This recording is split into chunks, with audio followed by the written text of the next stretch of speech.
राजू के घर के पास एक पीपल का बड़ा सा पेड़ था, जिसके नीचे एक विषैला सांप रहता था।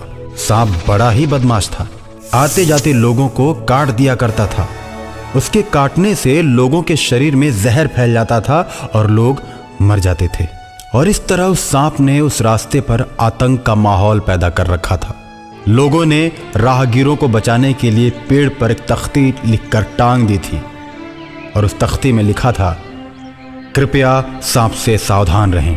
आसपास के लोग सांप के डर से हाथ में डंडे लेकर जाया करते थे।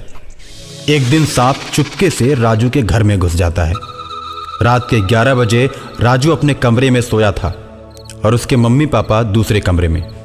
नेवला राजू के साथ सोया था। नेवला रात में भी हमेशा चौकन्ना रहता था। सांप राजू के कमरे में घुस जाता है और जैसे ही राजू को काटने की कोशिश करता है, नेवला सांप की गर्दन को पकड़ लेता है। दोनों में भीषण लड़ाई होती है और अंत में नेवला सांप को मार देता है। सांप का खून घर के दरवाजे से बाहर की ओर आने लगता है। राजू दरवाजा बंद करके सोया है। उसके मम्मी पापा दरवाजे के बाहर खून देखते हैं तो सोच में पड़ जाते हैं। उन्हें लगता है कि राजू को किसी ने मार दिया। वो लोग दरवाजे को पीटते हैं, लेकिन गहरी नींद में सोया राजू जग नहीं पाता।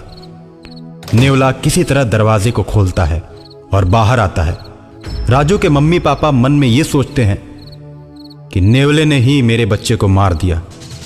इस तरह का विचार आते ही वे दोनों नेवले को पीट पीट कर मार देते हैं। नेवला वहीं तड़प कर दम तोड़ देता है।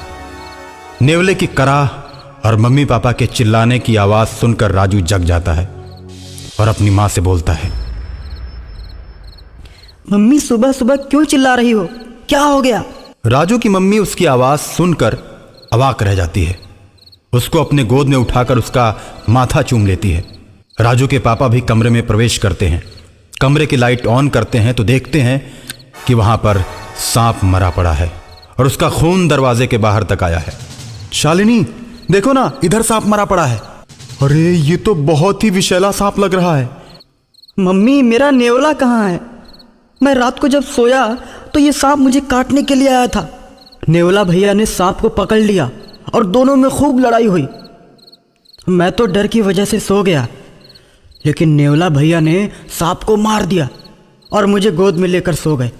राजू की बात को सुनकर उसके मम्मी पापा दंग रह जाते हैं और मन में सोचते हैं कि हम लोगों ने बहुत बड़ी गलती कर दी।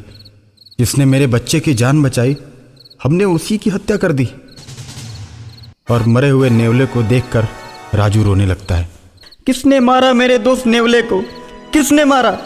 राजू के मम्मी पापा उसकी बातों का कोई जवाब नहीं देते और अंदर ही अंदर अपने किए पर पछताते रहते हैं। ऐसे ही कई दिन बीत जाते हैं।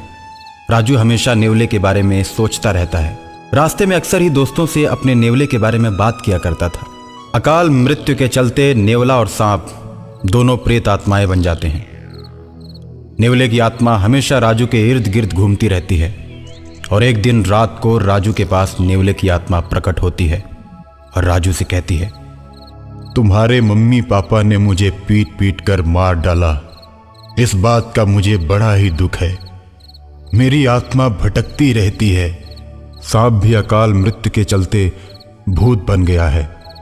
वो तुम पर हमला कर सकता है, लेकिन तुम मेरे अच्छे दोस्त हो, इसलिए मैं उससे तुमको बचाने के लिए हमेशा तुम्हारे साथ ही रहता हूं। राजू नेवले की आत्मा से प्रेम करने लगता है और नेवले की बात सुनकर मम्मी पापा से रूठ जाता है।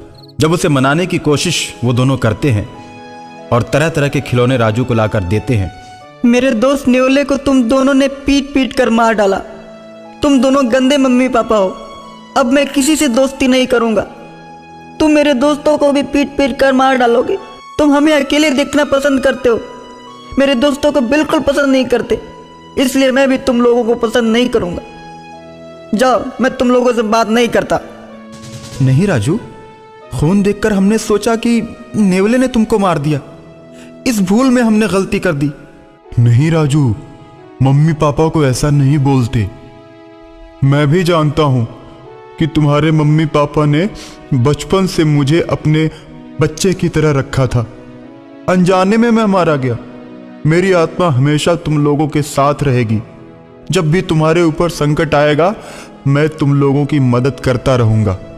और अचानक एक दिन सांप का भूत राजू को मारने के लिए आता है। राजू को अपनी पूंछ में लपेटकर हवा में उड़ जाता है। राजू मदद के लिए अपने दोस्त नेवले को याद करता है। सांप जैसे ही राजू को ऊपर ले जाकर पटकना चाहता है, नेवला वहां पहुंच जाता है और राजू को सांप के चंगुल से छुड़ा लेता है। सांप नेवले पर टूट पड़ता है। सांप नेवले को पकड़कर उसे पेड़ के पास ले जाता है जहां वो रहता था। अब तो मेरा जहर और भी तेज हो गया है।